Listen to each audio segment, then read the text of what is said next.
Well, what's up, post game? There's our glorious leader who said he'd be back within 30 seconds, and he lied. He lied to us all. Hey, man, I must not be as fast as I used to be. Them stairs take it out on you, brother. I know that's right. Hey, sports fans, this is Robert with WTP Sports News, here live for another edition of Across the Board, where we're going to be talking about the CFP Final Four preview, also the first round of the NFL playoffs, and more. Thank you for tuning in with us, joining us this evening, trying to get my chair comfortable. I ain't quite got it right yet. We're here this evening with my man Mossberg of Level Up Sports 10. How you feeling, Mossberg? I'm pretty good, man. Just getting in from an evening of basketball practice with the youngsters, man. Preparing for a game tomorrow, actually. And, man, it's just, with everything going on in my life, man, it was just everything, and just shout out to everyone just involved in everything we do, man. The kids, man, just putting a smile on my face today just was everything. And then especially, preparing for this evening to do what we do best as well. That's great, man. Continue to carry the torch. Continue to carry the torch. We also got our man Post Game of the Post Game 86 podcast. How you feeling this evening, Post Game? I feel marvelous. It's time to talk some football. Time to talk some football. We also got our man SEC Sean, who dropped another video earlier today about NASCAR Part 5. You want to go on there and check that out because he's giving you some real good tips on how to navigate the NASCAR app so that you can earn points and earn some free things complimentary of NASCAR. How you feeling this evening, SEC Sean? Doing good. It was a little choppy podcast, but I was trying that screen share and wasn't making sure it was loading, and then because I created a new account to show people, it was kind of hard to navigate. So but you can get the gist of it, and like I said on the thing, man, y'all download the app. It makes it a lot easier to walk through on the app. Glad to see Post Game up in here. Look at Moss over there looking like he's professional. Look at him. Appreciate it, man. Appreciate it. Man. Oh, look at this. We're going to go Rob. So where are we going to hit next? Now we going to talk that South Bend. Shout out to Post Game, man. Yeah. I don't mean to interrupt, man. If you have not seen that clip, make sure you go to Post Game. You can check it out on all the networks, but that ND talk, man, it's still going. Views is up, comments, likes. It was a spectacular. Just make sure you go check it out. Yeah, for sure. Make sure if you're tuning in that you're going to subscribe to all other channels you see scrolling across the bottom.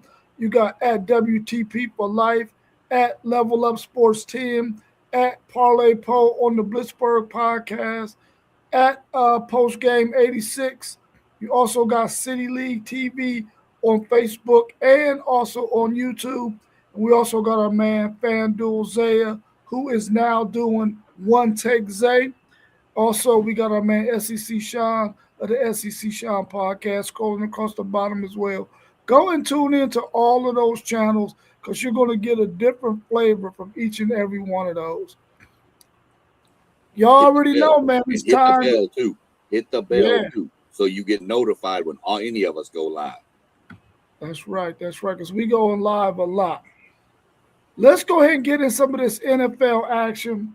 We all know that the Rams and the Panthers are going to play this Saturday at 4:30. Should the Panthers get a home game with a losing record? And how do you see this game going? I think this is going to be a downright banger, man. I think you're talking about two teams that actually could win it. And the Panthers, they can come out of the West as well as the Rams, respectively. This Panthers team, man, well deserving with a losing record. A lot of people had them not even marked in the playoff, pretty much in for a draft pick, I'm sure. I was one guy that felt very strong about them and the additions they made in the offseason, as well as what they already had and the adversity they went through to end the season, to start the season, and the way they just continued to play and to see them in the playoffs this year.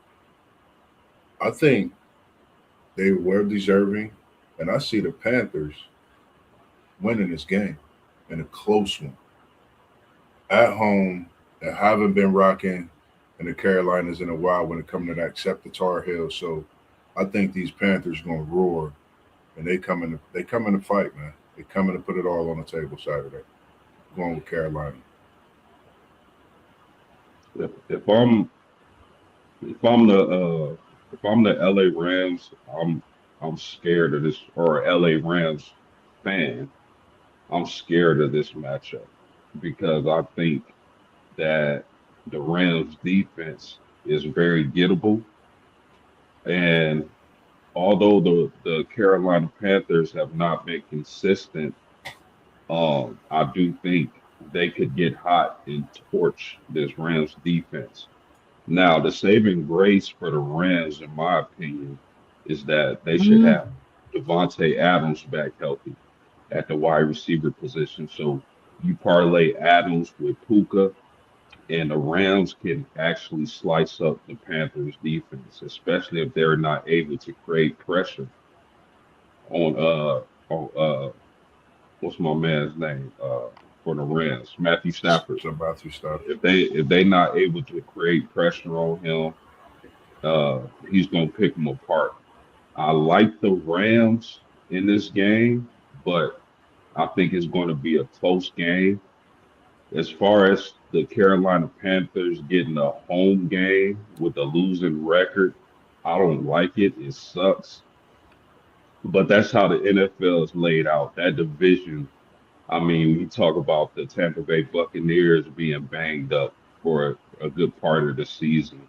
When you talk about the Atlanta Falcons losing their starting quarterback, though it was just it was shaky at best. So I mean, I don't like that Carolina has a home game, but I guess it's the rules.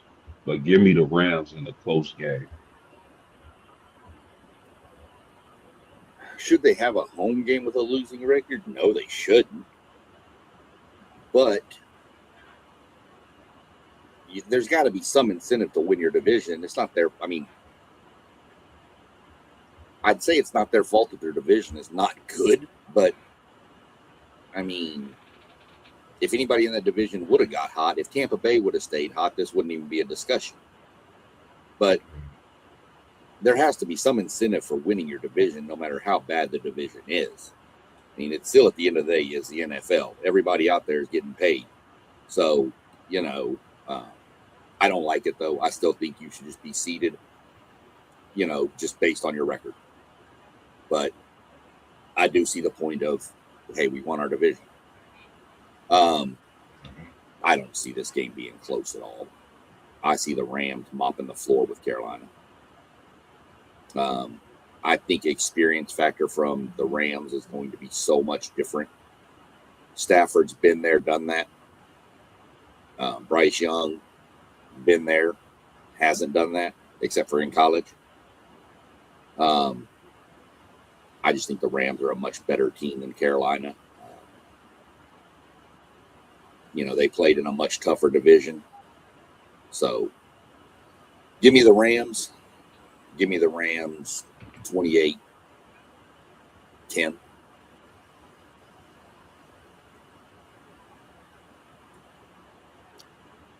man, I mean, when you look at it, dealing with the fact that they got a home game and their record is 8-9, which means they played 6 division games, 2 against each one of those opponents.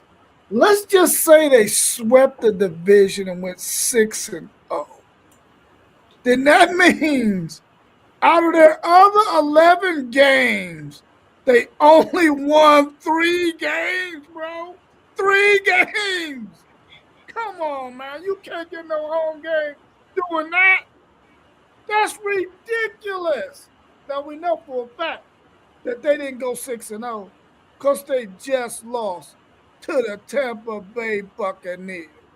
So that means the best they could have did was 5-1.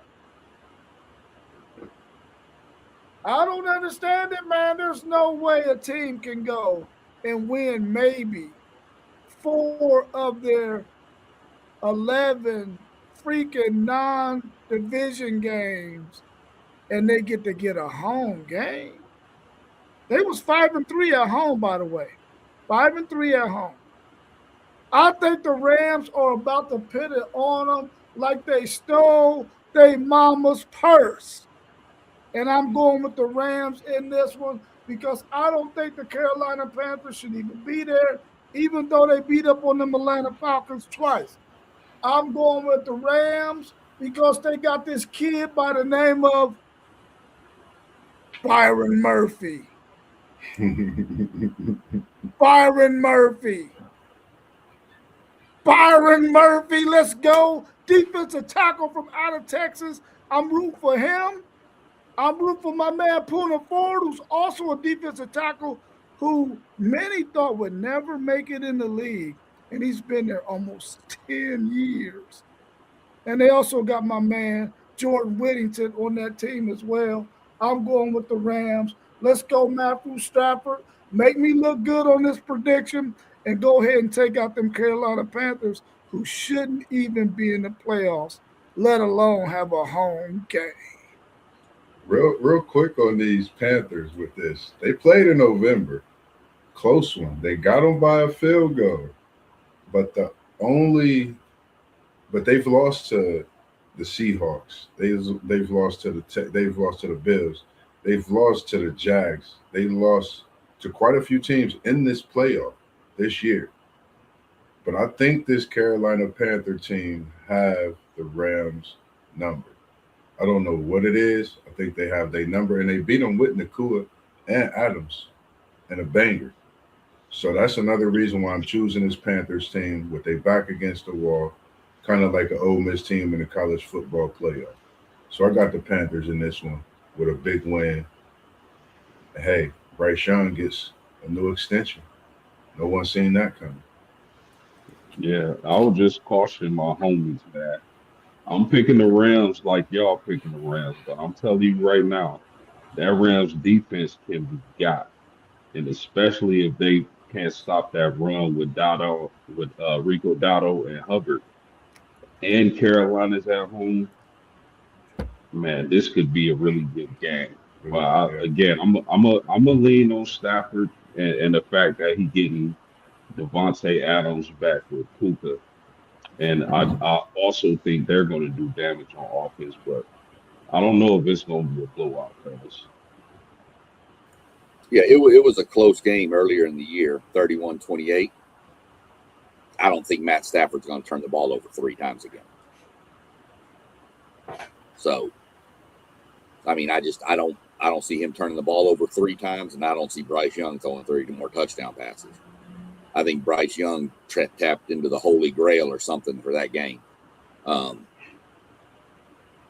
As far as you were saying, Rob, they were 3-3 in their division. Everybody in that division went 3-3. 3-3. Wow. Yeah, so they went 5-6 against everybody else. Well, what I was saying did sound good, though, didn't it? Oh, yeah. No, it did.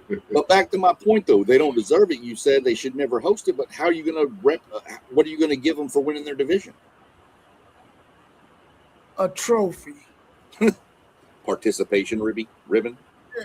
Yeah, that's about it. But, man, listen, the city of Charlotte is one heck of a beautiful city. Rams players, don't get down there, man. Play the game first and then go see the city. Don't go see the city first, man, because you might not play that well that night. Hey, y'all go down to Charlotte, all you fans going down there. I'm telling you, right there, you're in the central hub of NASCAR. The Hall of Fame's right downtown, and it is one of the funnest things you'll ever do. Yeah. We also got the Bills at the Jaguars on Sunday. Is it only one game on Saturday? I thought it was 2 games Saturday. Oh no, I'm sorry. The Yeah. Packers and the Bears on Saturday at 8 p.m. A division rivalry game. How do you feel about divisional teams meeting in the first round? And what's your prediction? These I are don't know. I tough. mean, playing a division in the first round, I don't like that. I mean, just like we talked about it with college football, I don't like rematches in the first round of the playoff. But until you can come up with a different plan of action to make it work better, to where seeding is different, you can shift people around how you want. I mean, you're going to run into this with expanded playoffs. You're going to run into it more in college football if they expand out more. So it's just a natural issue with expansion. You're going to have more things that match up. This is a tough one to call. I don't know if I even have a call. I'd probably take the Bears at home. But I don't have a real good feel on this one, but I'll go with the Bears just because they're at home, to be honest with you. Yeah, I think, not having Micah Parsons for the Packers, that's been my thing. When you lose a player like Micah Parsons, that's tough to bounce back from when your defense is elevating and playing so good. This Bears team, we've known to talk about Caleb Williams since he's came in. I think he's answered a lot of critics and he's brought this Bears team to the playoffs. I talked to a fan earlier. He didn't have enough. He didn't feel they would, continue where they were at because of the way they have been over the years. I said, I don't know. Y'all got a different team and y'all beating a little different. And I said, I think y'all can get to the playoffs. And I hope he's watching and tuned in with the family. Um, I think this Bears team come out with a strong win. I think Chicago is back with what they've built. They've made some moves and got the right coach. So when you do those things, I think the ceiling could only get as high as you want it to be. So with this Chicago team, Caleb Williams, hats off to you, young man. You've done a great job and you've answered all the critics. I got the Bears in Chi-Town getting a big win in the cold. Yeah, I mean, I don't like divisional matchups in the first round of the NFL playoffs, especially if I'm the favorite team. These teams has played each other twice already. I think the Bears might be in trouble.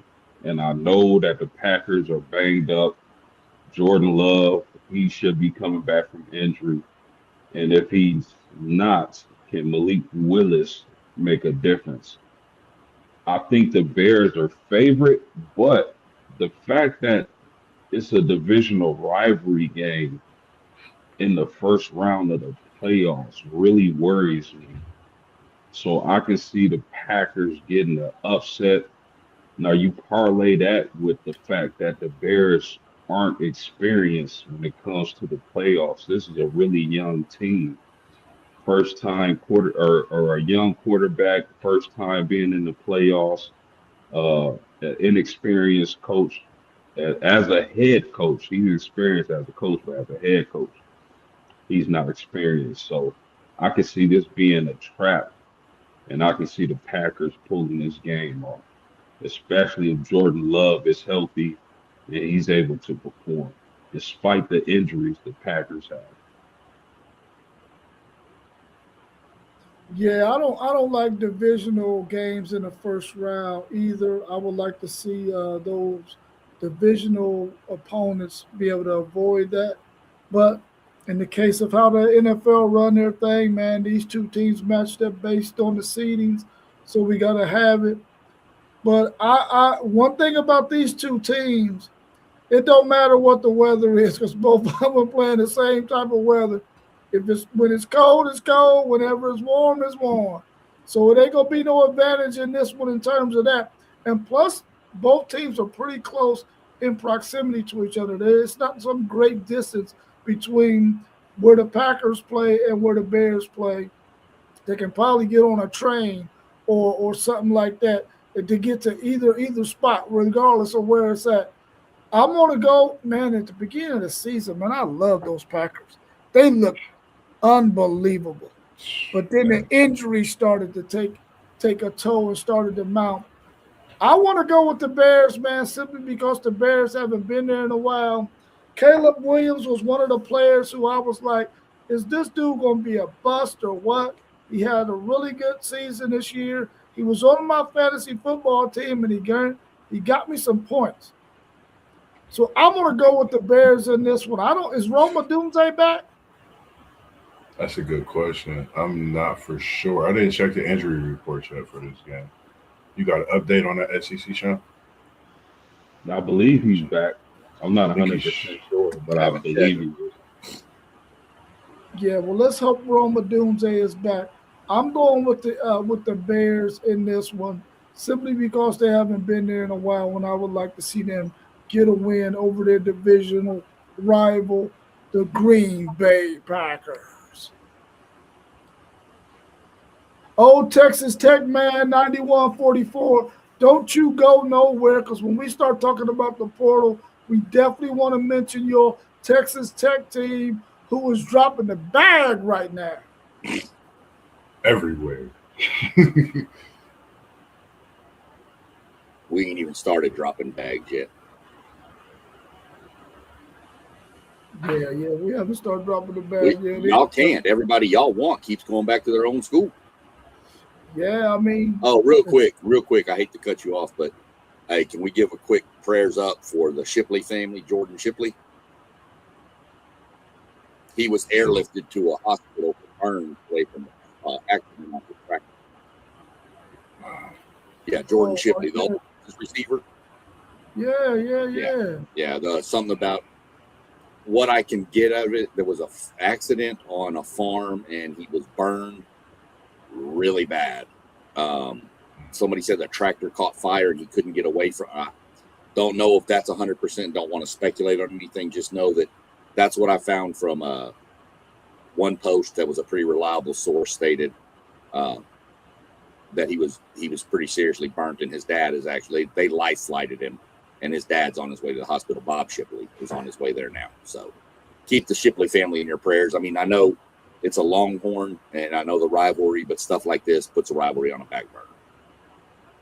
Oh, for sure. Because I was watching this morning, and I was watching Bob Shipley this morning on Texas football, and so it must have happened after that, because they were on at 9 a.m. this morning, our time. I think it was 1 p.m. their time, so 2 o'clock here. Okay, yeah. Wow. Well, definitely prayers up for the Shipley family, man. We don't ever want to see anything like that happen. So hopefully everything works out well for him and the Shipley family. I think he got a couple of sons. Yeah, so hopefully everything goes well for them. Let's look at this next matchup. We got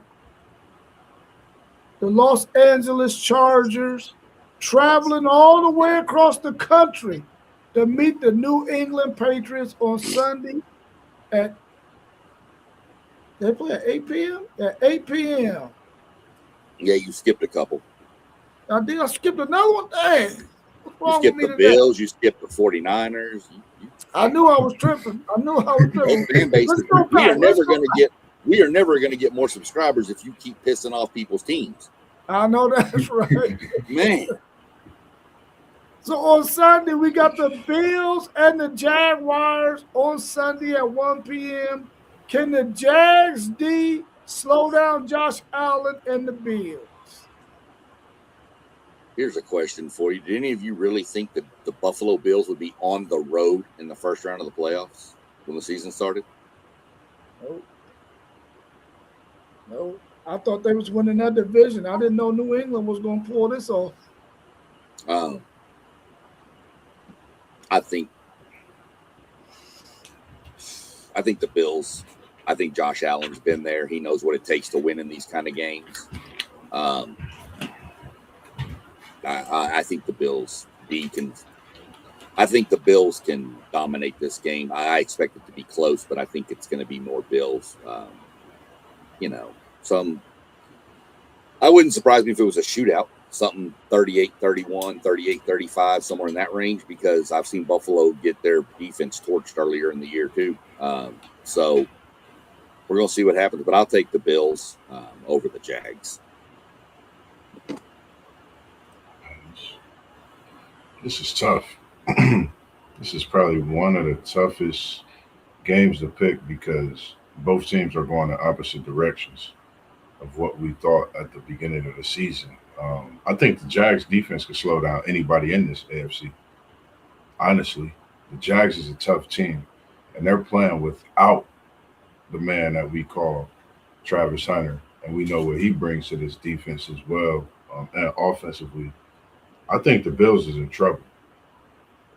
I think they're in more trouble than what we think. Sunshine. Jacksonville win big. Buffalo goes home and really have a lot to think about in this offseason. I really think this Jaguars team is something to really, look at this year. They're healthy. Everyone is healthy. You're seeing the team that you could have seen last year, but they added a few pieces. You're seeing them healthy, and you're seeing the Trevor Lawrence that we seen years ago at Clemson, and he's coming to be, one of those QBs as well at the top. So I got the Jaguars, and this could get ugly if they stop the Bills in this first half. Don't sleep on the Jags. Jags and Panthers, remember, they both won in their expansion years at home. History repeats itself this weekend in a big way. Yeah, great points. No Patrick Mahomes, no Lamar Jackson, no Joe Burrow. This year's playoff is tailor made for Josh Allen to make a run. Tailor made. But guess what? He's not going to do it. But it won't be because of him. Could I see him in a close game making a play or two to defeat Jacksonville? I can see that. But I can't, as much as I hate to say it as a Colts fan, I can't pick against Jacksonville in this game. Defense is playing too well.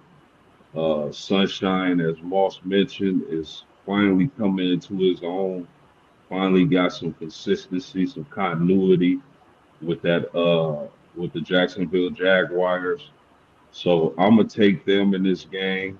The Buffalo Bills defense is very soft against the run. I can see Travis Etienne having a big day. So I mean, it just to me the matchup sets up well for Jacksonville. So I'm going to take them, and a lot of people are going to be shocked. Man, I gotta go with the Jags, man. My team is in the same division with them. I can't go with no Bills with Josh Allen. I'm going with the Jags. I think their defense is going to be able to win this game for them. The Bills do not play good defense at all. They don't play good defense. And my man Trevor Lawrence, one take, Zay, you might want to change your opinion on my man Trevor Lawrence. You said he was a bottom half of an NFL quarterback. You might be saying he's more like the middle and up to the bottom part of the top of the NFL because he's balling out this year, man. He's playing really, really well. I think the Giants going to win this game pretty easily. Pretty easily. I'm going with the Jags in this one because I think Josh Allen has himself and he got Mr. Cook at the running back position. Outside of that, I don't know if he has enough help. And you got to think about this Jaguars team. Like being a Bengals fan, I can remember we were that close to losing to the Jags. And this was when Trevor Lawrence had just came in. I felt and still feel very highly on Trevor Lawrence, what he brings to the table. He just went through some injuries.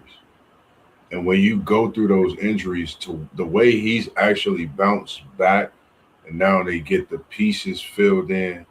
And like I said, this Jags team, I think, was scary then. I think you're seeing something in this AFC. Lamar being out, like you said, post Patrick being out, Burrow being out. I think this is for Trevor Lawrence. It's Sunshine's time to shine in the sun down in Jacksonville. and threw out the lights when they brightened this NFL playoffs this year. So I think it's for him to do what everybody's been expecting and looking to see. So possibly him and Herbs and Spices in the AFC Championship. I don't know. Man, y'all are heartless. All of y'all are heartless people. Y'all ain't got no love. The poor fans in Buffalo, wide left, wide right, 4 losses in a row in the Super Bowl. Give them people something to cheer for, man. We went wide left, we went wide right. Now we're gonna go right down the middle to win a game. Watch. I got love for Buffalo. This is lined up for Buffalo, like Poe said. No Burrow, no Mahomes. You got a bunch of younger teams in there now, and you're supposed to be the most experienced. What name you forget? What name did you just forget in what you said? You didn't say a name that everybody forgetting. And if only way you smile is when it come out. Who? On a gloomy day. If it come out, you gonna smile. Sunshine. I don't like him. You ain't mentioned his name. Never liked him. It's his time, man. Never liked him. It's Josh Allen's time, man. Cowboy up. Let's go. Wyoming Cowboys in the house. Well, SEC Sean, let me say this to you. My Houston Oilers was killing the Bills. What was it, 31-3? I'm aware. 35-3? I'm aware. They come back and steal a Super Bowl from my Houston Oilers.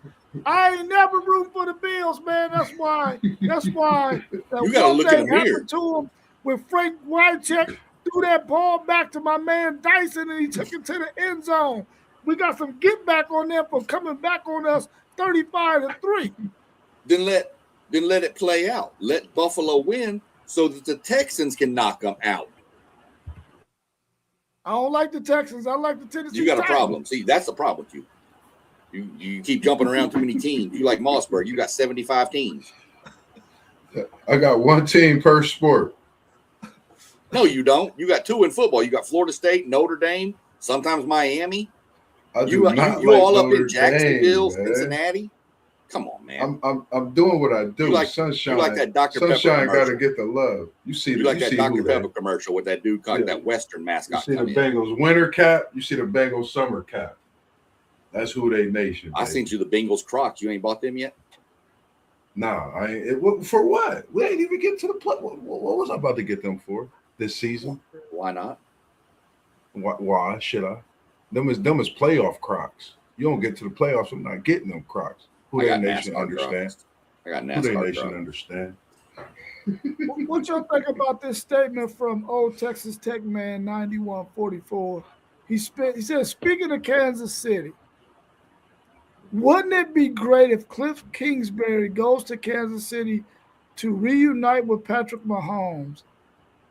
Do y'all think Andy Reid would do something like that? Cliff Kingsbury's coming to A&M as a quarterback coach. A&M throwing him $9 million to come be the quarterback coach for Marcel. That's not really happening, but it sounds really good, and I'd like to see it happen. Man, I was about to say, that. We got money. We don't care. We throw it all over. We don't care. Come on, Cliff. That would be nice. I would like to see that. That would be nice, and you never know, especially coming off of an injury, as devastating the injury that it is. To get with the coach that really, brought you into your own and, put you into that next level to be who you are today and bring you to them Super Bowls. I think that would be a match made in heaven. I kind of like that. And, man, I like that. I like that reunite. Yeah, it's the idea of it sounds great, but I have a hard time imagining Andy Reid, letting somebody come to the Chiefs like that. When he's pretty much, I'm not sure if he's still the play caller. I'll have to check on that, but I don't know. I don't know if Big Red operate like that to let somebody like that from coach's offense. But the idea of it sounds great. I'm not sure. mean, with Kansas City sitting at home, they got to figure something out. Mahomes ain't gonna start the season, so I think that would be a great fit. I mean, Andy Reid just got to. I mean, at this point in his respected career, his legendary career, even Hall of Fame career, I feel Andy Reid.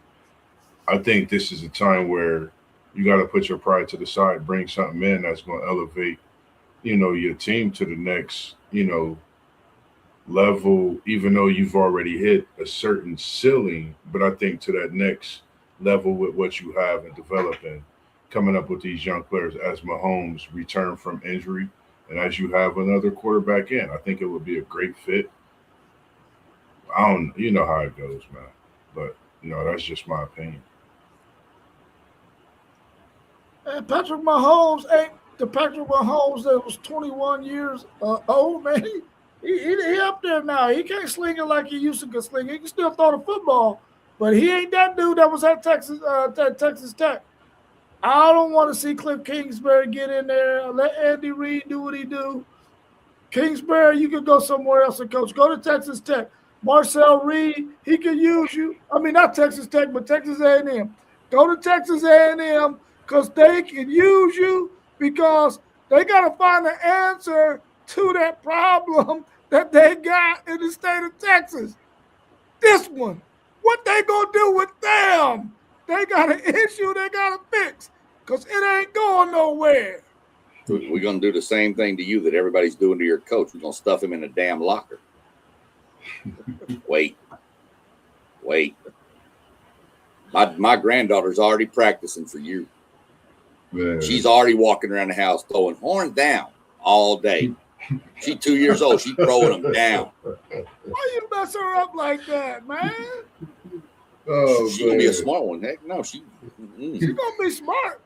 I'm banking on that one to hurry up and get grown so she can let Grandpa retire for real. I know that's right. What y'all think about the 49ers at the Eagles on Sunday at 4:30? Does the 49ers have enough to keep up with the Eagles? The Eagles seem to be. Go ahead, Post. I don't like the 49ers defense, and I don't like the Eagles offense. It's just way too inconsistent. They haven't been able to run the ball like they did last year with Saquon Barkley. And even Jalen Hurts, he hasn't ran the ball as effective as he had in the past few years coming to the NFL.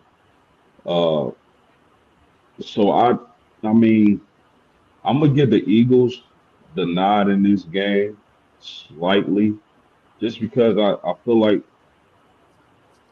the 49ers defense is so terrible, man. They got a lot of key injuries over there in San Fran. So I like the Eagles. I like Saquon Barkley to have a big day.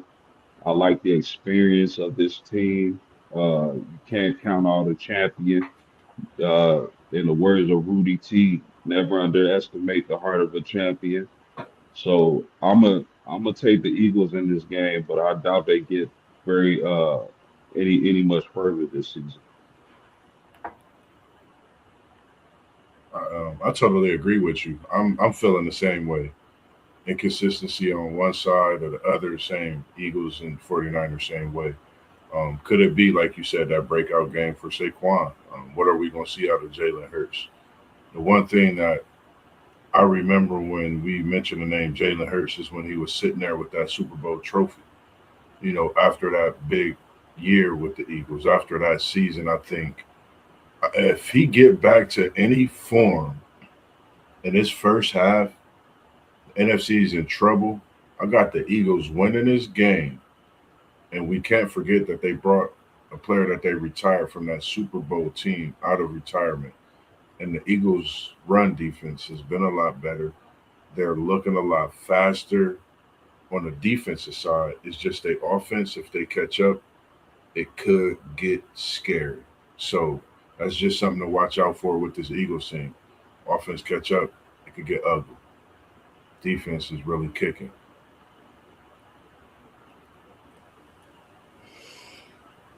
both of these teams have been good for stretches. Both have been like, what is going on here? Well, who are you? You can go back and point at 3 or 4 Eagles games where you're just like, what? What is this? And you can do it with the 49ers as well. I think the Eagles win. I think y'all are dead on. I don't think the 49ers have the same level of consistency. They're at Philly. That place can get pretty crazy. Not just the fans, but you got to dodge like batteries and snowballs and all kinds of stuff being thrown at you. You know, even the Santa Claus got booed there. So, I mean, come on, man. What's really going on? I take the Eagles to win this game. Yeah, I'm going with the Eagles as well. I don't think that offensively or defensively the 49ers is going to have enough to be able to beat the Eagles. And plus my man Andrew Makuba over there at that safety position, when he get his opportunities, he's going to go out there and make a couple plays. He could probably go get a pick six or a fumble recovery or something like that because that man is always around the ball. So I'm going with the Eagles because I don't think that the 49ers have enough to be able to win this game. But the Eagles, you probably going to just be one and done.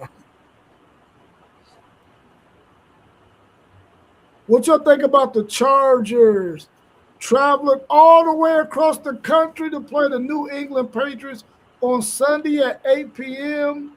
Long trip for the Chargers. Will that have an impact on this game? A young quarterback versus a veteran quarterback. Who you taking? I think you got the veteran versus the young. I don't really worry too much about that. Drake May, he's played for a full season now. He's not really like what you would consider. I mean, he's seasoned. He's played for a while. He's okay. I think he's dealt with everything that he's needed to. Will the trip have a lot? I think the trips have a lot more effect on games in college because the travel window is so much smaller.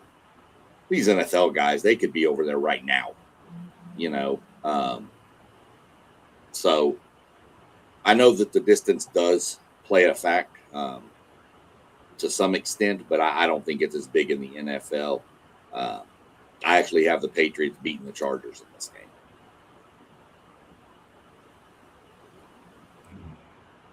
Man. The Chargers going out to Foxborough in January. I mean, outside of that, I mean, I just think the Chargers have been really inconsistent this year. Like one moment they look like the hottest offense you've seen since probably the greatest show on turf or something, or Peyton's Colts. Then the next they just look suspect, and plus they've been a little bit banged up. I still believe their best tackle is out, if I'm not mistaken. Marion Hampton has been solid. That running game's been solid, but Foxborough after travel in the cold against a tough, gritty team with a good young quarterback who's up for the MVP award. Man, I like the Chargers. I just can't take them. I can't, man. They too inconsistent. So I'm gonna go with the Patriots at home. Man, this was like old Texas Tech said for me, like a pick 'em. But what you saying, they've been inconsistent. The times that I've seen them, they've been consistent. And the thing I'm looking at is defense. I like their defense. I know it's in the code. I'm going Chargers, an underdog that people's not going to pick. I'm going to go Chargers in this upset win. Traveling in the cold, backs against the wall with a big win.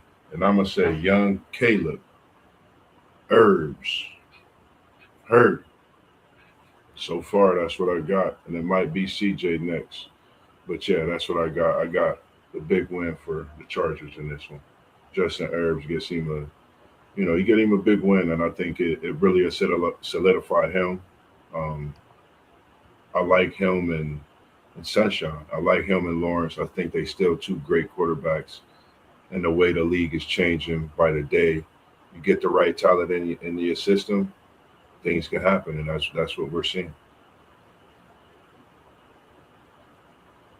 Yeah, I don't think the distance is going to have any impact on this game because these guys are professionals. They already been through this a million times. But that weather might have an impact on it if it's cold enough.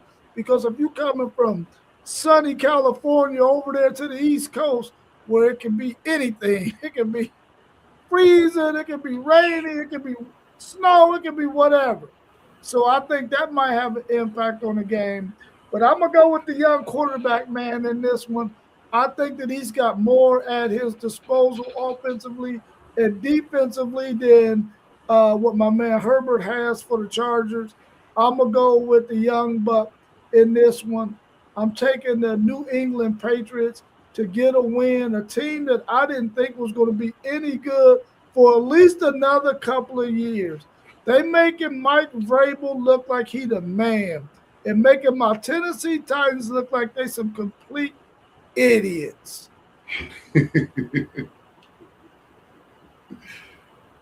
What's your thoughts on the Texans traveling to play the Pittsburgh Steelers in Steel Town on Monday night at 8:15?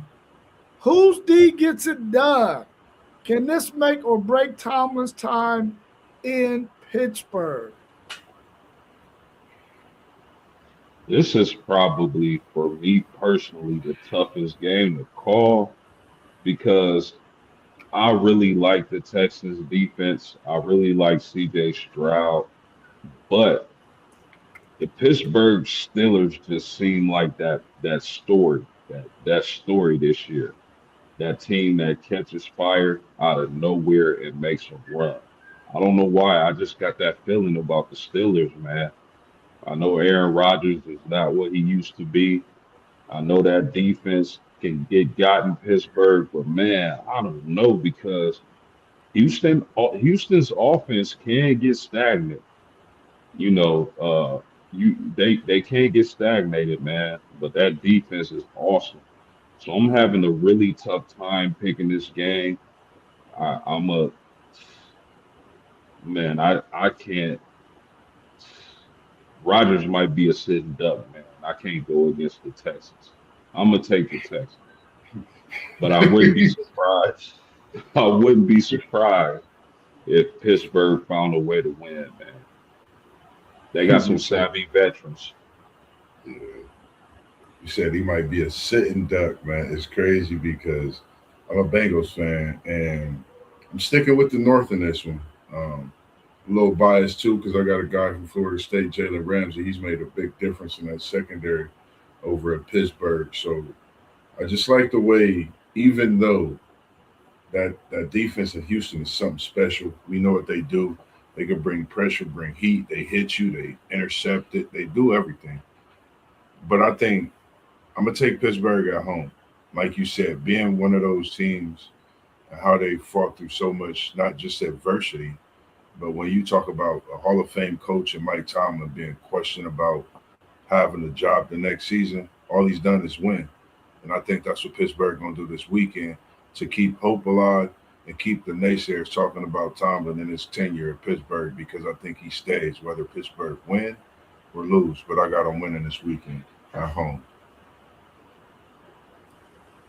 Yeah, I think Tomlin's safe even after the loss. Um, Houston's defense is just going to harass Rodgers. I just the only thing I don't like about this is what I don't like about the seeding. This game should be in Houston. Houston is by far the better record, but they didn't win their division, so they got to go on the road. Luckily, I looked up the weather. Not supposed to be snowy or rainy or anything in Pittsburgh. It's supposed to be cold, so that's a plus. By the way, the weather in Foxborough shows like sleet and stuff in the morning and early afternoon and then gone by the time the game starts. So could be cold up there for them Chargers. But I'm going Houston. Houston is this is the sport that I really do have two teams I root for. One is the Bengals are my first team, but Houston is my second team. Not mainly because that's where I'm from. So I like the Texans a lot. I like what D'Amico's done with that defense. That defense is nasty.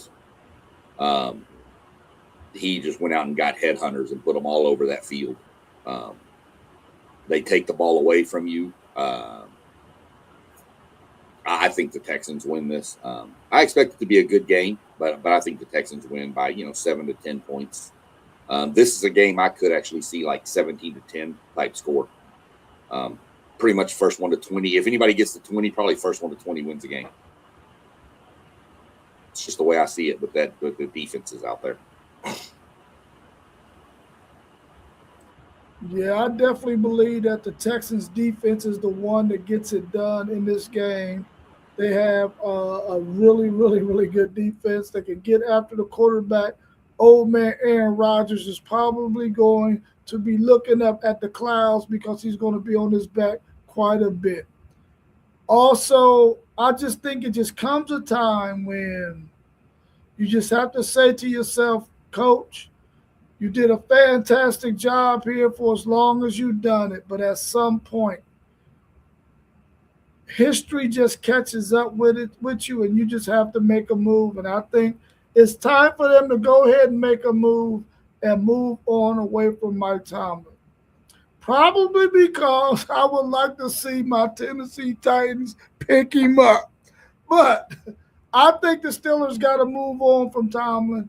Even though he's been the winning, he's never had a losing season ever at his time at Pittsburgh, which it seems like he's been there since Franco Harris, rest in peace, has been there. So I think that they got to part ways with him, man. It's just time. Time to get some new blood in there, some new ideas, somebody who's going to bring something fresh into the building. And the Pittsburgh Steelers is a job that I'm quite sure there's plenty of coaches that want to go and play for that organization because that is one of the best organizations in all of professional sports. I guarantee you somebody's going to want to go there. My bad. I just wanted to say, as regards to your Titans, John Harbaugh is out there now, right? Yeah. We don't want John Harbaugh. We don't want a Harbaugh nothing.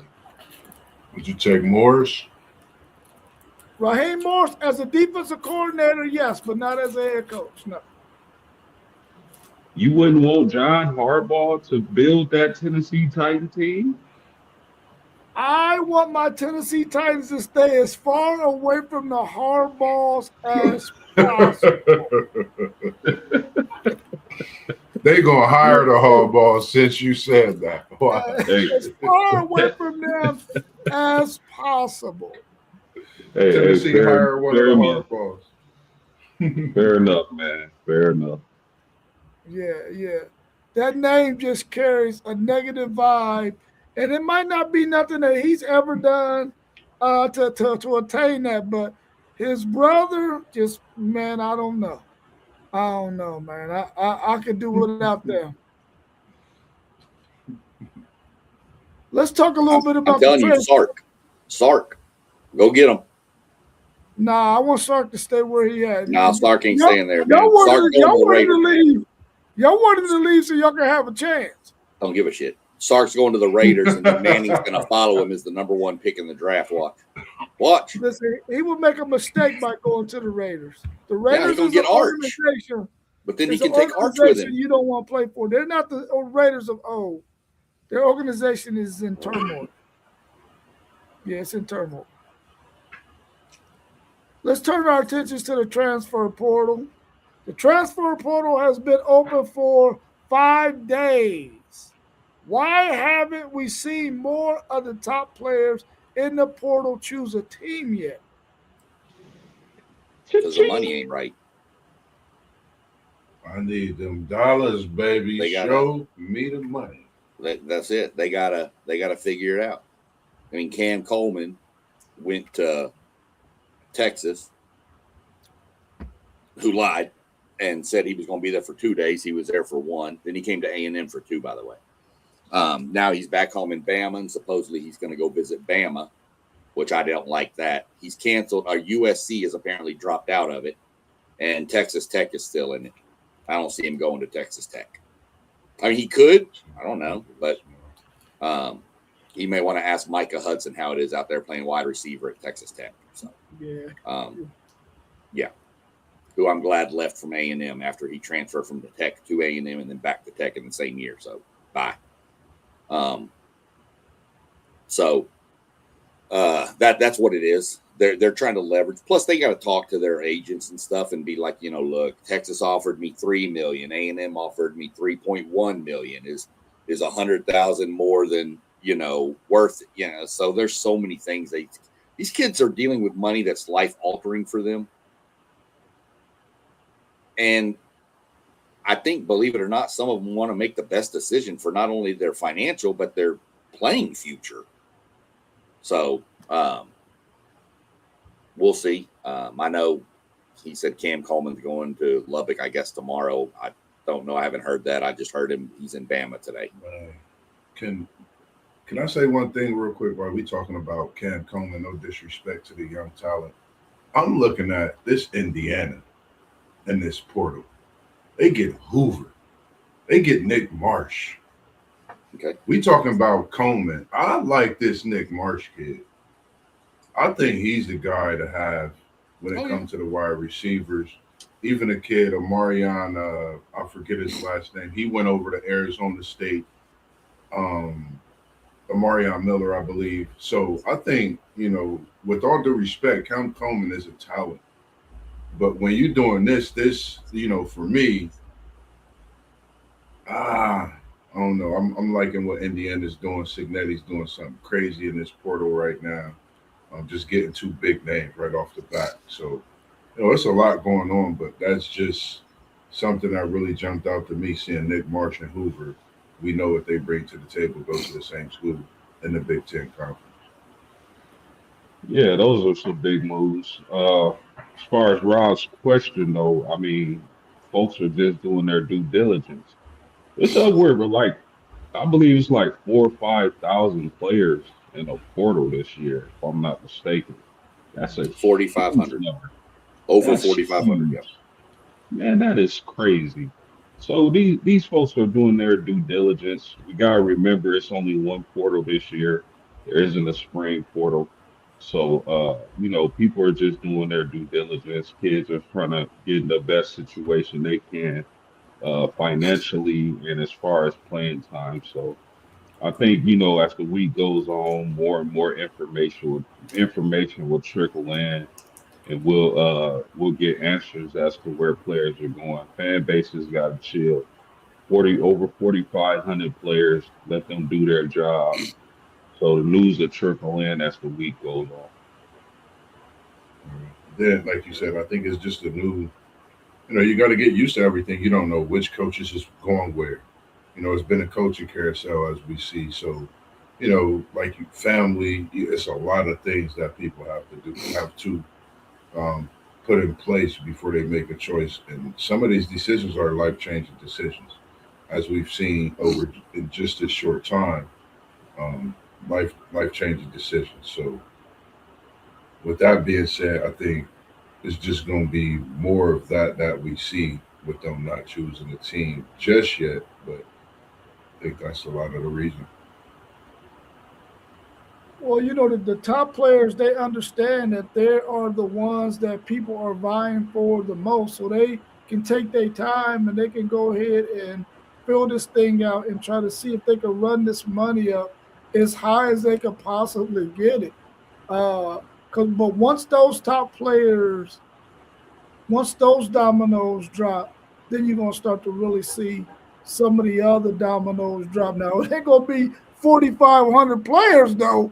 All 4,500 of them, you're not about to find no new home. So you better figure out something quick, because you might not find a spot to land. But as far as those top-notch players, they just filling this thing out like everyone said, and eventually they're gonna make them a choice, and hopefully they make a really good choice. Because if I'm Cam Coleman, you got to think about it like this: do I want to catch passes from Arch Manning, Marcel Reed, Ty Simpson, or Sorsby if he goes to Tech. And if I had to pick one, I'm picking that kid named Arch Mack. Well, of course you are. Why wouldn't you? That's your school. You know what? You can have Coleman. I'm not even sure I want him. I want this kid I want the kid who entered the portal 55 minutes ago. Who that? Happens to be a guy with the name of Quincy Porter. Yeah, I know. From the Ohio State University. 5-star freshman, 4 years of eligibility left. Go give me that kid. He's 6'4". Go give me him. Yeah, he got recruited over. Yeah. They say he's going to be nice, too. Well, I mean, he was recruited to Ohio State. They have a pretty good history of turning out wide receivers. So, take Coleman. I don't care. You can go to Texas Tech. He can go out there and play with the cows and the tumbleweeds. I don't care. Give me this kid here. There's so many. We got the other Auburn receiver coming in tomorrow. He's coming into A&M tomorrow. I forgot his name now. Simmons, I think. So we got too much going on at A&M with this portal. We already signed 9 players. We're just going ballistic. We'll go through your questions because I see you got other portal news. I'll throw some other stuff out there that's popped off. We hit the next question for you, though. We go in order. Cool. Is 48 hours too long of a time period to allow a team to wait before filing a player's portal paperwork?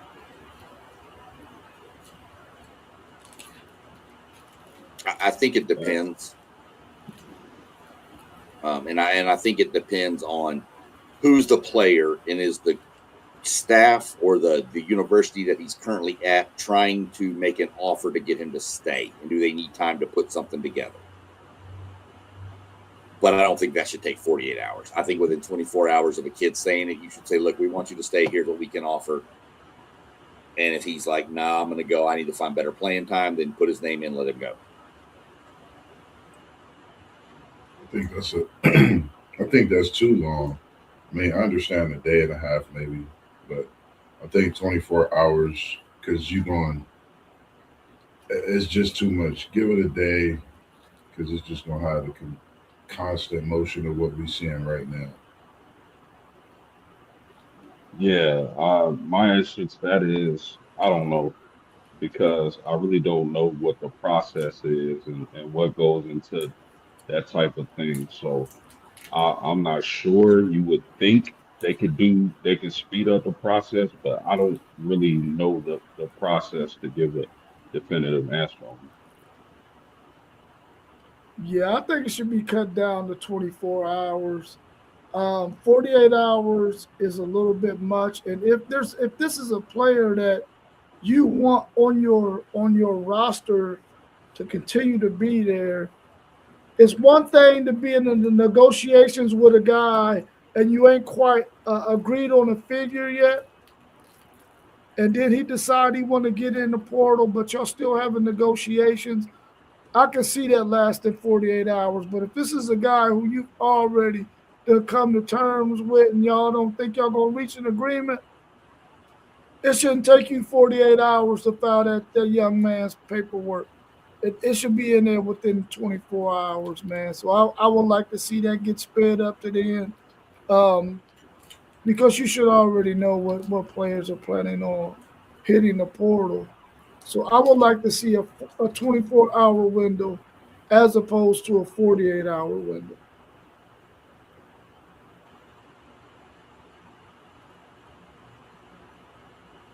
Oh, he's saying Texas Tech play Houston. That should be a good game. That should be a really good basketball game right there. Let's talk about Sorsby. Is Sorsby worth $5 million? From Cincinnati? Nope. No disrespect. I like his game. He's a good player. I mean, we've seen Cincinnati season make a total turnaround within the game's his absence. But $5 million. $5 million. That's Beck money. But I'm gonna just leave it at that. I would pay him $5 million. If you're asking me, no, but maybe to somebody he is. But I wouldn't think he was a $5 million quarterback. He's a good player, but I don't know if he's $5 million good. 5 million for Sorsby tells me you don't have any other quarterbacks on the roster you trust, and you needed a name. That's what it tells me. Miami Beck is getting 6 million. That's fine. Sorsby passed for 2,800 yards in the Big 12. Come on, man, get out of here. You can talk all you want. Marcel Reed threw for 3,200 in the SEC. So I mean, come on, don't give me the that stuff. And Beck also had been out of Georgia too and had played in a lot of meaningful games. Sorsby hasn't. That's what I'm saying. You pay Beck $5 million, so you just gonna pay Sorsby $5 million. He's not worth $5 million. That's all I'm saying. That's my point. Is That's that crazy. tells me, like I said with my first statement, that tells me you don't have another quarterback on the roster for next year that you feel comfortable with.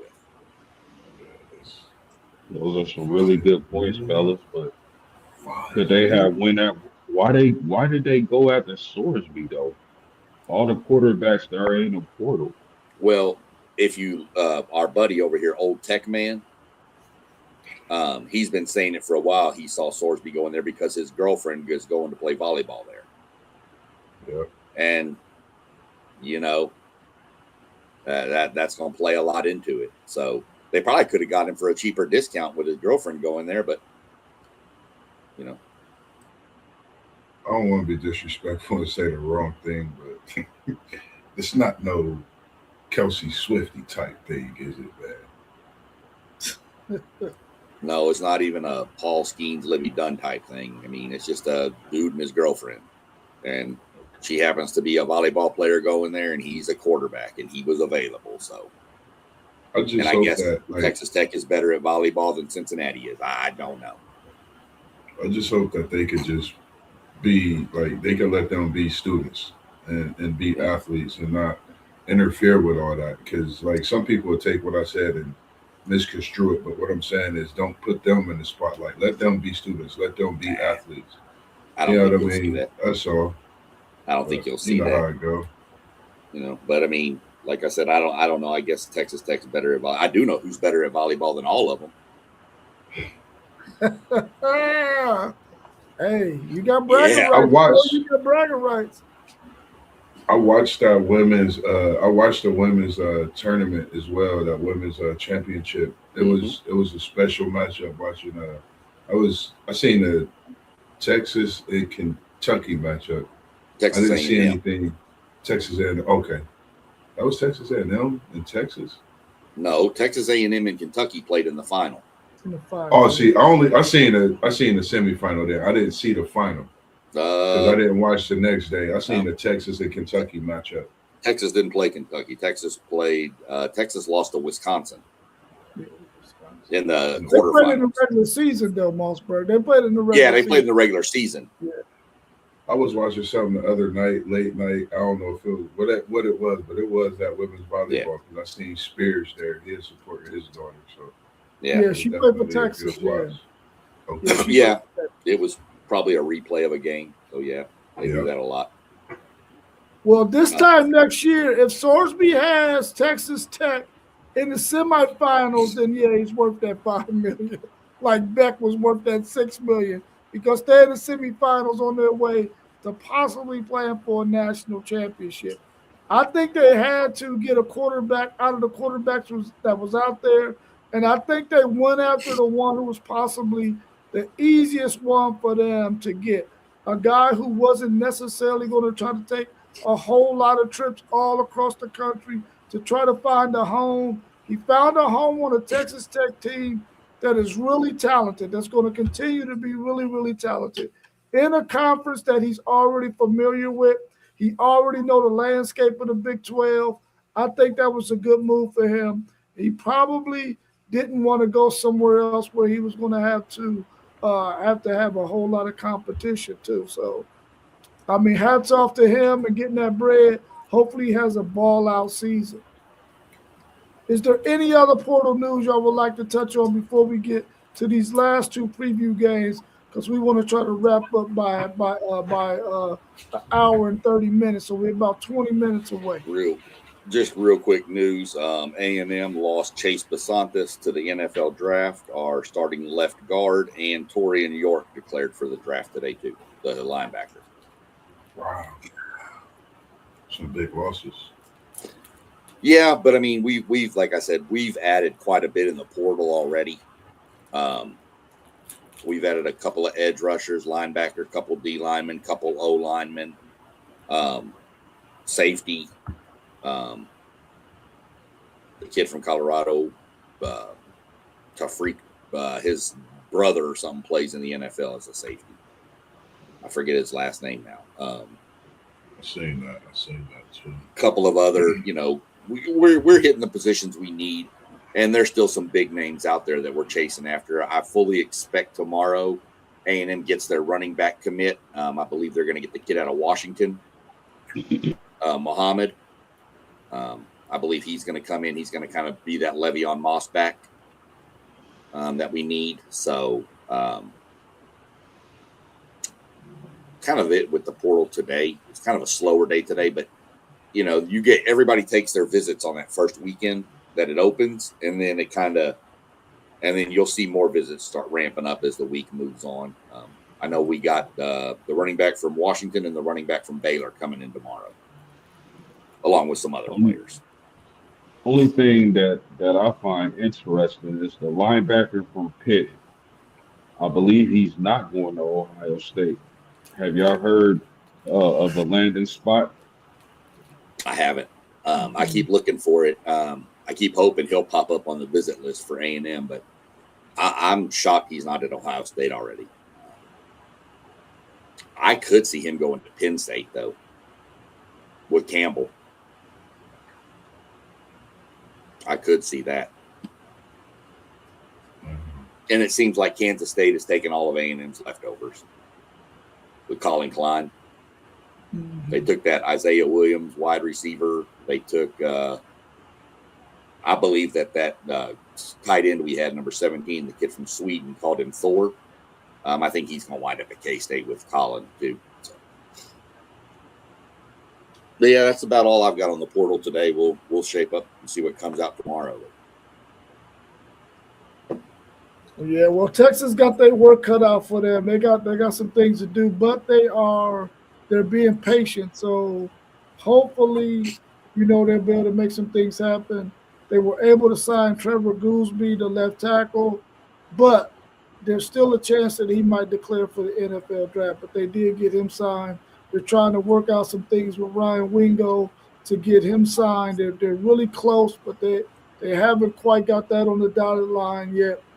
So hopefully they can go ahead and get these two guys out of Michigan. But I think those two offensive linemen are going to end up staying at Michigan. The linebacker out of Wisconsin, they might end up sealing the deal on him eventually. Woods out of Florida, the defensive end, I don't think he's going to budge. I think Florida's going to end up re-signing him too. So Texas got their work cut out for them. The guys who they are high on initially, they're probably going to have to go to some second options here, but I'm quite sure they already got some guys that they're ready to go after if they don't get the guys that they are hoping to get. So that's all I got about Texas. We also have, just to throw this out, two quick things. We have a cornerback from Michigan coming down this week, and we also, I don't know about Woods out of Florida right now, because my understanding is he's coming to A&M Friday. Mm-hmm. Now, speculation, you know how this stuff is. He could re-sign with Florida tonight. Who knows? But just kind of what I've heard. Next thing is, this is something I really wanted to ask you. This is just straight for you. First, you want to turn around and let me pull the knife out of your back?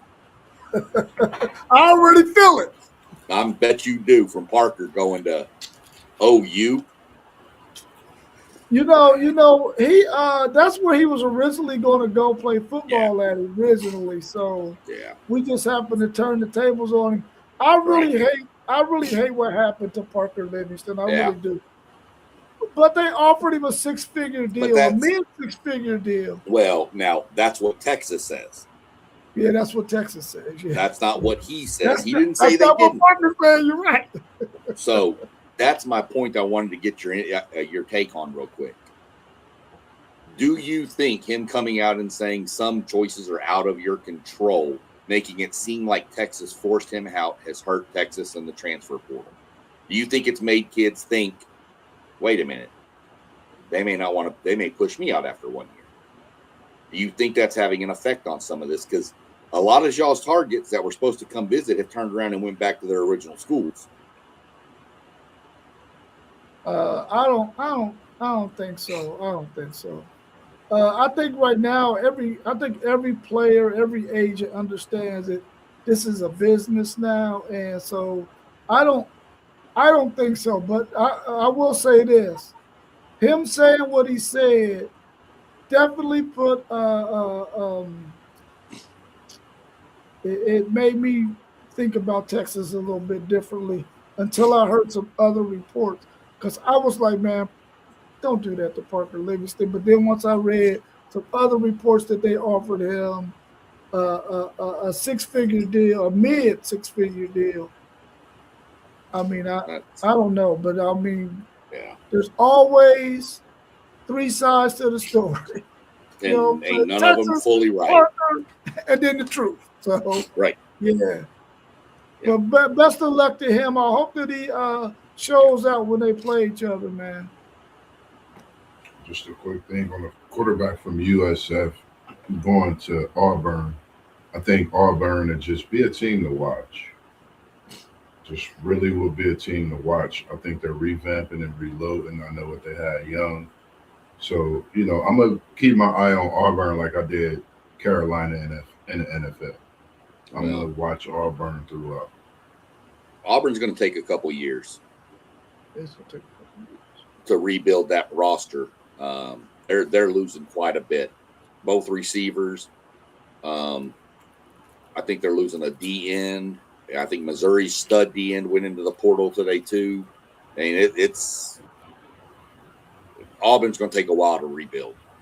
In the SEC, they're going to take a while to get the guys that who needs to compete. Yeah, it's going to take a little while for them. Let's talk about this first college football playoff semifinal game. Number 10 Miami versus number 6 Ole Miss in the Fiesta Bowl on Thursday at 7:30. Where does each team have an advantage, and what are some of your keys, and who wins it, and what's your score prediction?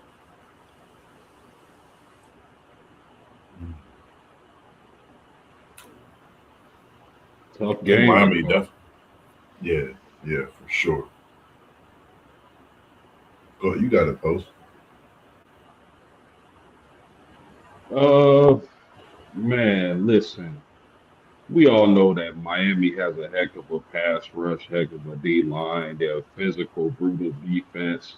They proved that throughout the season. They proved that with the win against Ohio State.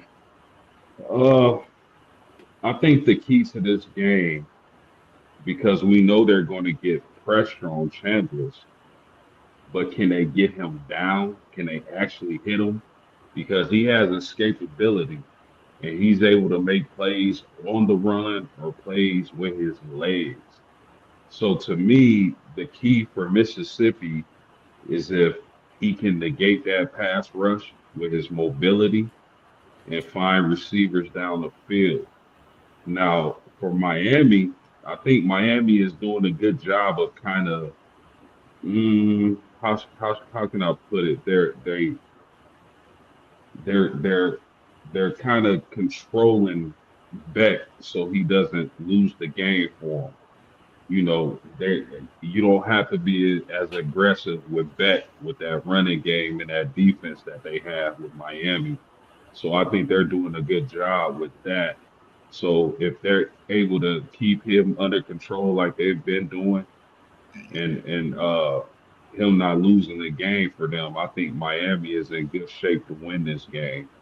I really like Mississippi. I don't like the chatter about the coaches leaving for LSU that we've been hearing. And I just think Miami has the edge in this game. I want to pick Mississippi bad, trust me, because I love what I see from Chambliss, but I'm gonna give the edge to Miami, man. As long as Carson Beck doesn't turn back into that pumpkin, I think Miami will get the victory. I think you're looking at, oh, man, this is crazy, man. Crazy matchup. Probably one of the best games.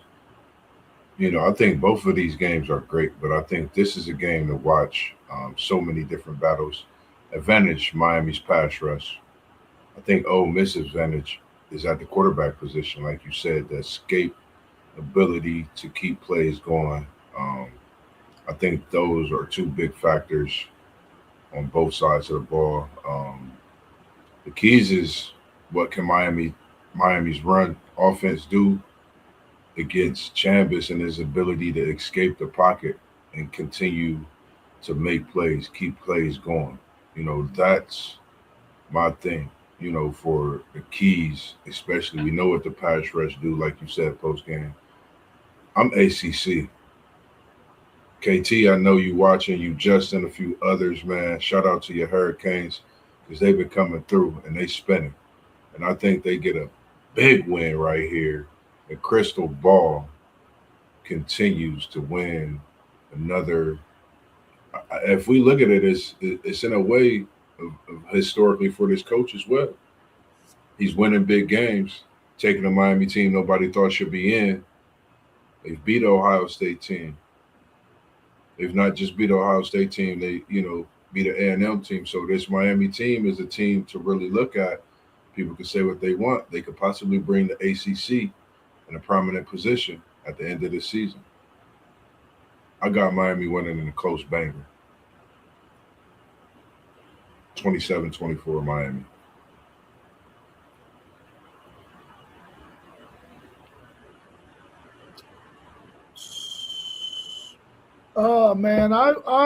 Man, I would like to see the SEC get to the championship game, but it's not gonna happen, man. I'm taking Miami. I think that the fact that Miami has those two bookends, and then they can send some pressure from the corner or safety to sort of keep Chambliss contained. Georgia was blitzing with a corner without having any pass rush from their ends, and he was able to escape that stuff. I think that Miami has had a chance to look at that film, and they're probably going to send another guy from the second level to be able to keep him contained so that he can't spin out and go the other direction. So I think Miami's going to have a game plan for his legs in terms of him being able to escape and throw down the field.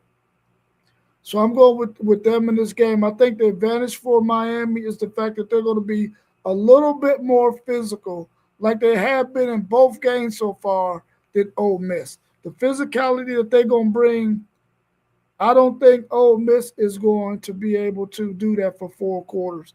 So I'm going to go with Miami when it comes to the physicality as one of their advantages. And I think that they understand that we don't have to put to win games, we don't have to put it all on Carson Beck's shoulders. It's all on Chambliss' shoulders, though. Even though Lacey is a really nice running back, they're going to really need Chambliss to make plays for that.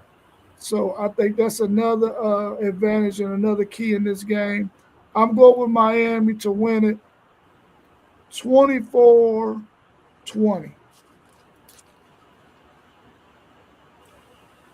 All right, I figured I'd go last on this since I've got one of the conference's titles in my name.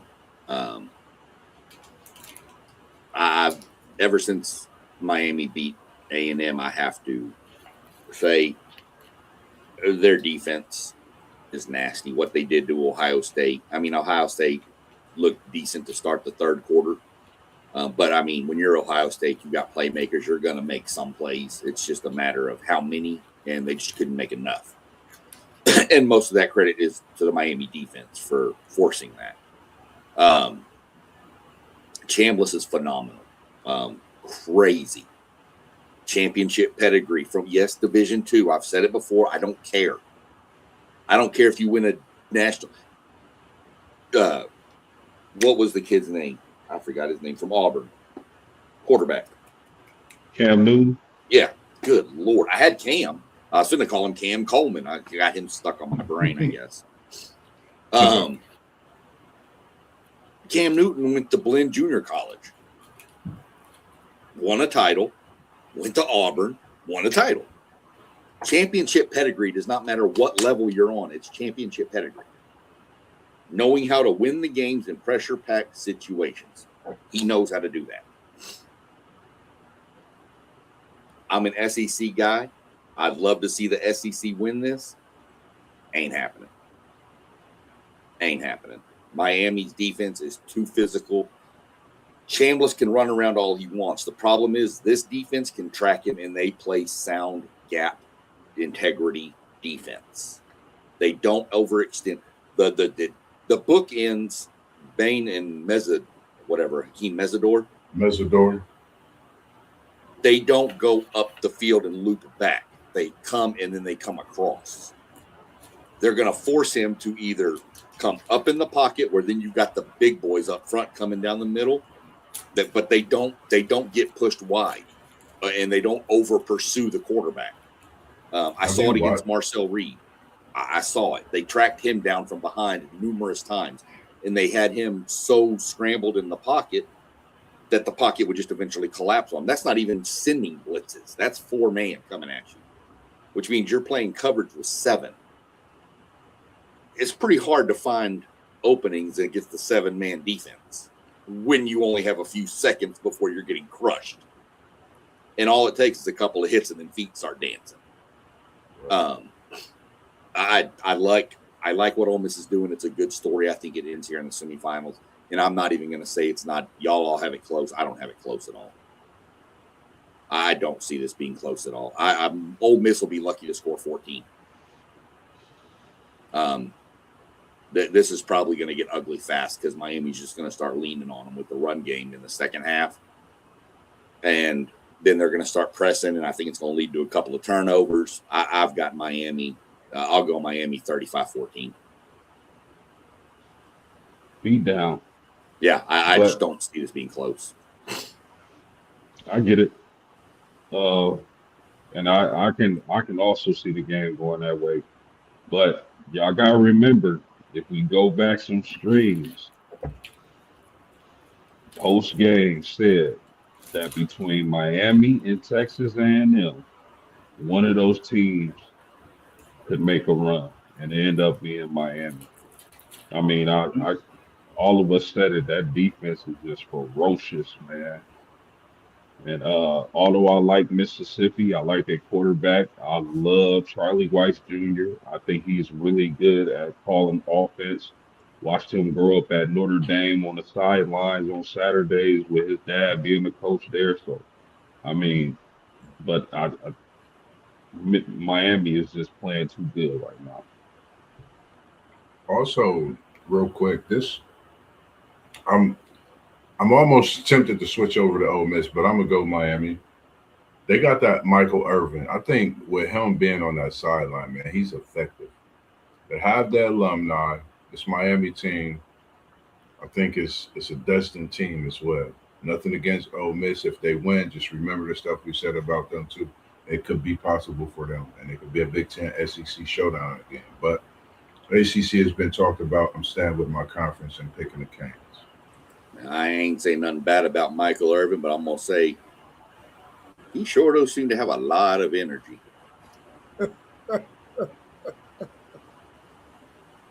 Hey. Need that. He's got to be drinking Monster Energies or something. Man, he got a lot of energy, man. Hey, man, listen, he makes my head hurt. What's your thoughts on number 5 Oregon versus number 1 Indiana on Friday at 7:30. How does each team improve on their regular season matchup, and who has the advantage defensively versus offensively, and who wins, and what's your score prediction? I'll jump first on this one since I don't really have a dog in this fight at all. Who has the advantage in a second matchup, the offense or the defense? I say the defense because the defense has already seen what the offense wants to do and they have time to correct against it. Yeah, you can make changes to your offense, but most major colleges don't do a lot different with their offense later because it can throw things off, timing off and stuff. It's extremely hard to beat a good team twice. We saw that last week. Ole Miss, Georgia was a prime example. I even went to bed because I figured Georgia was up 14 or whatever. I thought, oh, this is over. And I looked at the score and went, whoa, okay, what did I win? So I had to go rewatch the game. So that's my thing is I think the defense has the advantage in a rematch. I think Oregon needs to realize that Indiana's good. I'm wondering if in the first matchup they didn't think, oh, that's Indiana. They're okay. Yeah, they were in the playoffs, blah, blah, blah, blah, blah, and kind of take them a little lightly. I think Oregon's playing a lot better football right now than they were back then, too. So I wouldn't be surprised. I'm probably going to call the upset here and say Oregon gets them really, really close. 27-24, somewhere in that range, 3 to 4 point game. But I'm going to go with Oregon over Indiana. I'm with you. How does each team improve their defense? Well, improve on the regular season matchup, my bad. Oregon just have to win. Indiana just have to win again. It's that simple. I think the defense has the, advantage in this one. Like you said, SEC Sean, knowing what you had to do defensively with maybe throwing a few wrinkles in there to make them think something outside of what you actually doing. This is a tough one too. You're talking about two teams that's both elevated, two coaches. And I'm going to say this. Could it be the changing of Kirby being that top coach to now one of these guys being that top coach in college football, along with what we see in both of these programs doing coming into the 2026 season? I'm going with Oregon. I know Sig has got these Indiana Hoosiers rolling. I think this reminds me of how Oregon beat Ohio State, and Ohio State came and thumped them in that playoff matchup.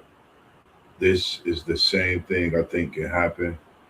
And I think Oregon is not forgotten about it. I think they're trying to put something on Signetti and these Hoosiers. So I got Oregon by 10 plus points.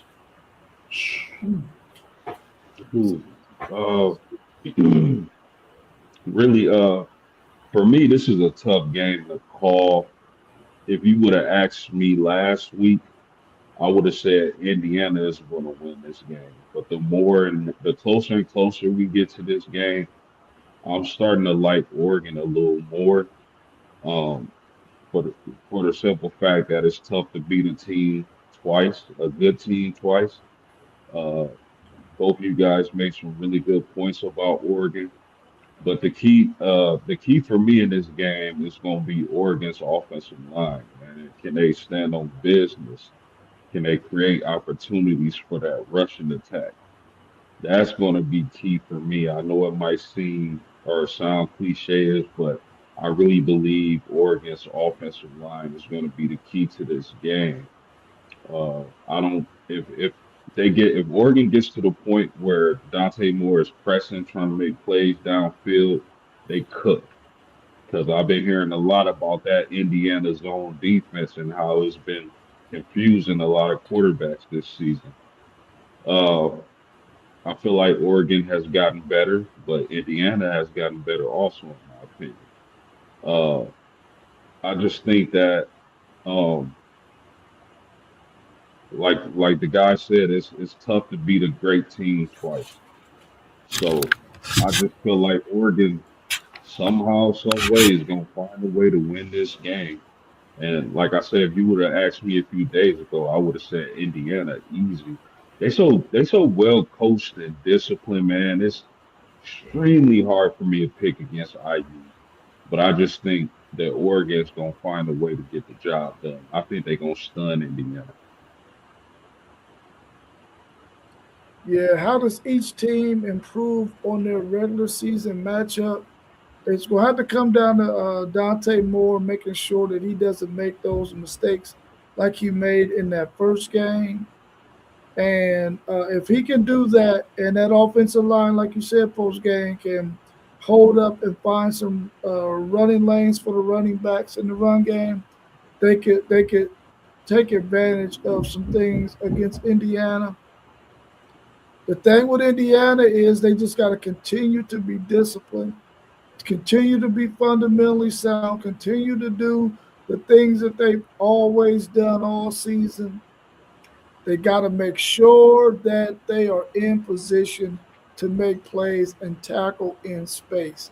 Because Oregon is going to try to take advantage of their athleticism when it comes to getting their skilled players in position in matchups one on one with some of the Indiana players. Indiana is an older team, which means they have a lot of experience. They know what they're doing. They're not going to make a bunch of mistakes. What Oregon is going to have to do is force them into missing some tackles, which they're a really, really good tackling team. Who has the advantage defense versus O? I believe that Indiana's defense is better than Oregon's defense, but I think that Oregon's offense is better than Indiana's offense. So it's going to go both ways, you know. So it's going to be a pretty even push. And I know that Indiana's offense is really good. It is. It's a really fundamentally sound offense there. They're not going to make a bunch of mistakes. Their offensive linemen are going to false start. They're not going to miss blocks. Oregon, the way they played defense last week against Texas Tech, is going to have to play that and then some. But I feel like they can get the job done. I'm going to pick Oregon in this game to win a very, very close one that may come down to either making the final score, whether it be a field goal or a touchdown, or keeping Indiana from scoring on their final drive. But I'm taking Oregon to win this one in a close one, 3 points or less. Anything y'all want to add about anything that we discussed, or we can go ahead and get ready to wrap it up? I'm going to tell y'all, Michigan survived tonight in basketball, 74-72 over Penn State.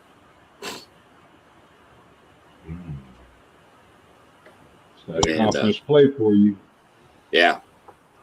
Texas is losing right now 11-7 to Tennessee. And my Aggies are beating Auburn. A big one at Duke and Louisville. Duke came back and won. Louisville was leading most of the game. Duke came back and beat them. Okay. Hell, I was watching part of the South Carolina game with LSU, and South Carolina was up 50-25 at the half, and then they won by 10.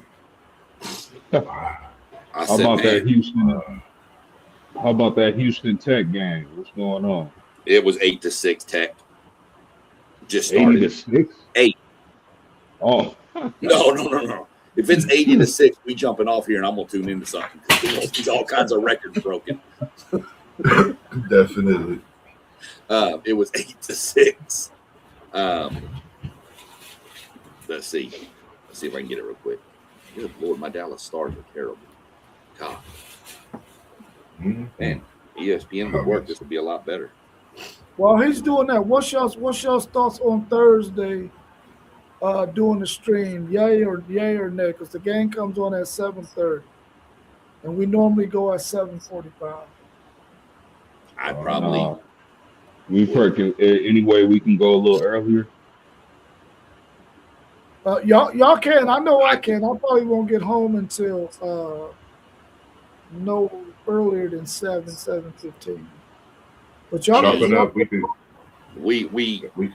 We really talked about all the games, including the playoffs. I mean, we could. I mean, If you're if you want available to jump Thursday, early, let's post. do it. If you want to jump on early, I don't know what we're going to do. We can talk about all kinds of stuff, but we can just kind of do a free for all on Thursday, talking about whatever we want, more portal news maybe from everybody's team. We can kick off some college basketball talk Thursday. I can throw basketball talk, preview some of the big games coming up for the weekend. You know, I can throw the stream at 7 if that's good enough, or even 6:30 if that works for you. We're gonna have to go. Yeah, we had to go earlier. We'll get in the chat and talk about that. We'll go earlier because of the game at 7:30. Yeah, I know I'm gonna be watching the games. I mean, if y'all want to run it at 6:30, we run it at 6:30. Give us an hour, kind of just chop it up with some stuff. So, yeah, sounds good to me.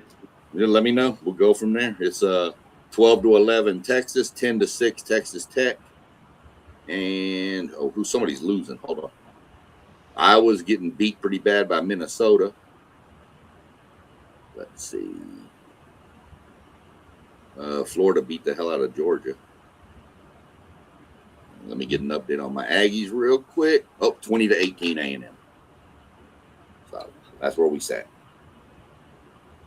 Well, if anything, tomorrow I'll be having a conversation with Miss Melissa Graham. We'll be talking Notre Dame football, as well as just giving a little season review of that, as well as talking Duke basketball and NIL talks. Melissa came on earlier this week, last week with Mr.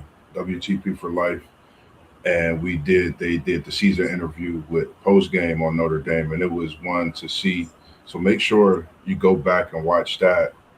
Once I seen it, I was enticed to double back and get a part 2. Me and post game is going back and forth trying to schedule a part 2 of that season review as well, to dive deep into some of the talk that we've been seeing and some of the feedback as well on that video we dropped.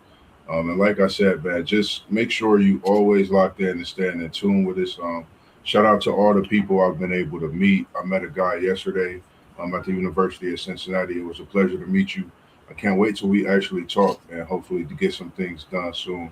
Outside of that, man, conversations with Mossberg will be definitely more in depth this year.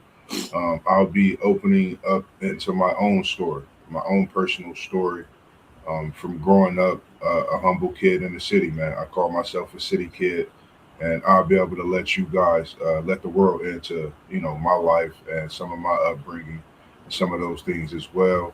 We're in the works of that, man. Post game talking and working on that. So definitely just stay locked in with us. Like I said, the conversations are going to get more in depth this year, trying to take it to another level. Might be a couple tears shed through the streams, but it's nothing if it's not authentic, man. That's what we bring it to you, and I can't wait till we dive into it, especially my story. But make sure you stay tuned in to all the channels. Parlay Pro, if you see it's a Blitbirds podcast, post game 86, WTP for Life, City League TV. We got One Take Zay, and we're going to get that in there for y'all. Make sure you go check out that page as well as City League TV, SEC Sean as well. And we're going to have the great Griffey Griff as he gets his schedule going, and we're going to have him on here as well, man. But outside of that, man, we always love what we're doing and bringing it to you. Live, uncut, straight raw, straight authentic. This is what we love to do, man. Quick reminder, anybody that watches this, if you're interested in getting free stuff, go watch my NASCAR to set up your fan reward stuff.